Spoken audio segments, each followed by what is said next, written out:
السلام علیکم ورحمۃ اللہ وبرکاتہ۔ آج آپ کی خدمت میں ایک زبردست اسلامی تاریخ کے ساتھ حاضر خدمت ہوں۔ ہم لوگ سعودی عربیہ کے دارالحکومت ریاض شہر کے اندر موجود ہیں، اور ہم یہاں سے نکلے ہیں۔ ایک جگہ ہے جس کو آج یاد کیا جاتا ہے الجبیلہ کے نام سے۔ یہ وہ جگہ ہے کہ جہاں پر ایک زبردست اسلامی تاریخی معرکہ یمامہ یعنی جنگ یمامہ پیش آئی تھی، اور نبی پاک صلی اللہ علیہ وسلم کے وصال کے بعد کفر و اسلام کے درمیان یہ ایک فیصلہ کن جنگ تھی، جس کو تاریخ کے صفحات میں مؤرخین نے جنگ یمامہ اور جنگ عقربہ کے نام سے درج کیا ہے، کیونکہ یہ جنگ یمامہ عقربہ کے مقام پر لڑی گئی تھی۔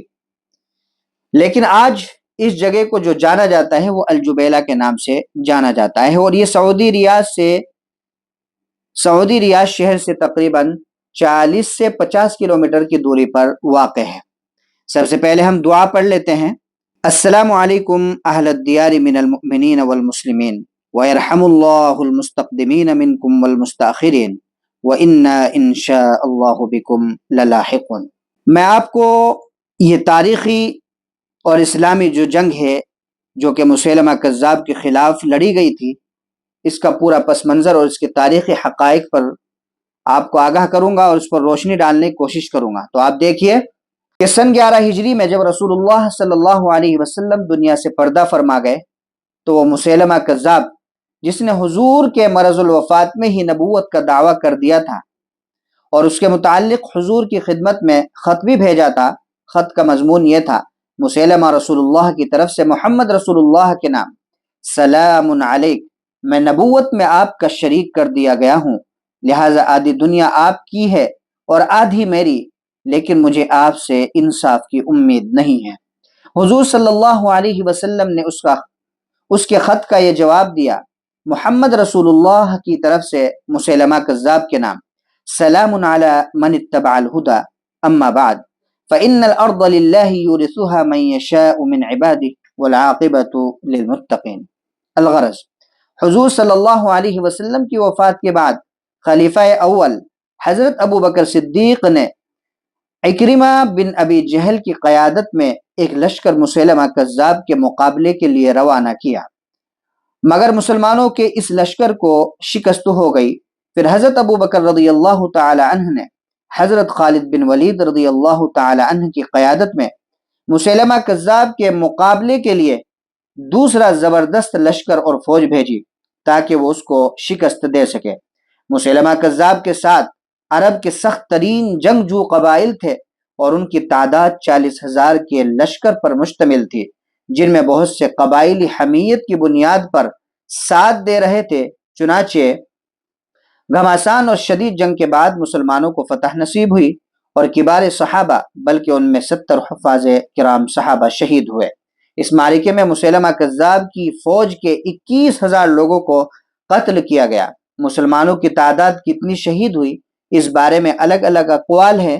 زیادہ صحیح بات یہ لگتی ہے کہ 500 سے 600 مسلمان شہید ہوئے، جن میں کبار صحابہ حضرت زید بن الخطاب، حضرت طفیل بن عمرو، حضرت ابو دجانہ، حضرت سالم مولا، حضرت ابو حذیفہ، حضرت عبداللہ بن سہل رضی اللہ تعالی عنہم اور دیگر بڑے بڑے صحابہ اکرام شہید ہوئے۔ جنگ کے آخری مراحل میں مسیلمہ کذاب اور اس کے لشکر نے اپنے مشہور و محفوظ باغ میں پناہ لی تھی، اور اسی باغ میں کثرت سے اموات بھی ہوئی۔ اس کا نام مسیلمہ نے حدیقۃ الرحمن رکھا تھا، پھر یہی باغ حدیقۃ الموت کے نام سے مشہور ہوا۔ اسی باغ میں مسیلمہ کذاب کو حضرت وحشی قاتل حمزہ رضی اللہ تعالی عنہ نے اپنے ہاتھوں سے ہلاک کیا تھا، اور یہاں پر پرانے زمانے میں بنو حنیفہ رہتے تھے اور آباد تھے، اس لیے یہ جو ندی ہے یہاں اس کا نام وادی حنیفہ ہے۔ یہ ہے تاریخی پس منظر جو میں نے آپ کو بتلایا ہے، اور یہی حقائق ہے۔ ان حقائق کے ساتھ ساتھ آپ کی معلومات کے لیے اور بھی چیزیں آپ کے گوش گزار کرتا ہوں۔ دیکھیے یہاں پر ایک تو بہت ہی قدیم اور تاریخی مسجد ہے۔ پہلے یہ مسجد پرانے طرز کی بنی ہوئی تھی، بعد میں اس کو دوبارہ سے تعمیر کیا گیا، اور یہاں پر جو لوگ بستے تھے وہ اس میں نماز پڑھتے تھے۔ اسی طریقے پر یہ مسجد آپ دیکھیں گے، اس کا بورڈ بھی یہاں پر لگا ہوا ہے کہ یہ کب کی ہے یہ مسجد تعمیر ہوئی آپ کے سامنے موجود ہے، آپ تاریخ دیکھ سکتے ہیں۔ اور اندر کا اس کا کیا منظر ہے وہ آپ دیکھ سکتے ہیں۔ ماشاءاللہ ہم نے یہاں پر الحمدللہ ظہر کی نماز پڑھی تھی، اور یہ بزرگ بیٹھے ہوئے ہیں، انہی کے ساتھ ہم نے ان کے برابر میں نماز پڑھی، اور بہت ہی عالی شان یہ مسجد ہے۔ اور یہاں جو بسنے والے لوگ ہیں انہوں نے بہت سی قیمتی معلومات دی ہے، اور انہوں نے بتلایا ہے کہ یہاں کس کس طریقے سے تھا۔ بہرحال یہ اب ہم پہنچے تھے جو اس قبرستان کا دوسرا حصہ ہے، یہ شمال میں واقع ہے، یعنی بس تھوڑی سی دوری ہے۔ ایک تو وہ ہے جو ویڈیو کے شروع میں ہم نے دکھایا، اور ایک یہ حصہ ہے، اور یہ حصہ روڈ کے اس پار ہے، شمال میں واقع ہے۔ تو اب آپ یہاں پر دیکھ سکتے ہیں قبرستان آپ کے سامنے موجود ہے، اس کے اندر بھی صحابہ شہداء مدفون ہیں، اور اس قبرستان کے ارد گرد باؤنڈری بنی ہوئی ہے، اور یہ 4 دیواری ہے، اور اس کے سامنے گیٹ بھی لگا ہوا ہے، کوئی اندر داخل نہیں ہو سکتا۔ اور یہاں پر قبریں بھی نمایاں نہیں، یہ اندر کا حصہ آپ کو نظر آ رہا ہے، قبریں نمایاں نہیں ہے۔ ہم نے یہاں پر ایک شخص سے پوچھا کہ یہاں پر قبریں نمایاں نہیں ہیں اور اس طریقے سے اس کو کیوں بند کر رکھا ہے؟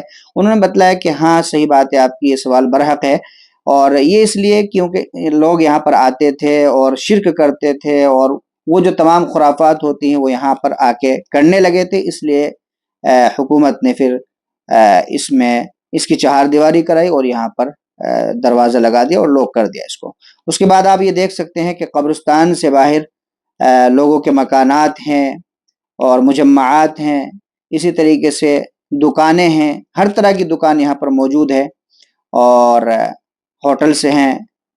پہلے تو یہ جو جگہ تھی یمامہ کی جگہ بالکل میدان تھا جہاں پر جنگ ہوئی تھی، لیکن آج اس کو الجبیلہ کے نام سے یاد کیا جاتا ہے، اور جیسا کہ میں نے ویڈیو کے شروع میں عرض کیا تھا کہ یہ ریاض سے تقریباً 40 سے 50 کلومیٹر کی دوری پر واقع ہے، اور یہ خوبصورت پارک بھی ہے، آپ دیکھ سکتے ہیں آپ کے سامنے، اور بہت ہی قدیم چیزیں، تاریخی چیزیں اس جگہ پر اور اس قریے میں موجود ہیں۔ بہرحال یہ تاریخی جگہ ہے، آپ حضرات کو دیکھنی چاہیے، جو بھی سعودیہ کا سفر کرے اس تاریخی جگہ کو ضرور دیکھیں، اور مجھے بھی دعاؤں میں یاد رکھیں۔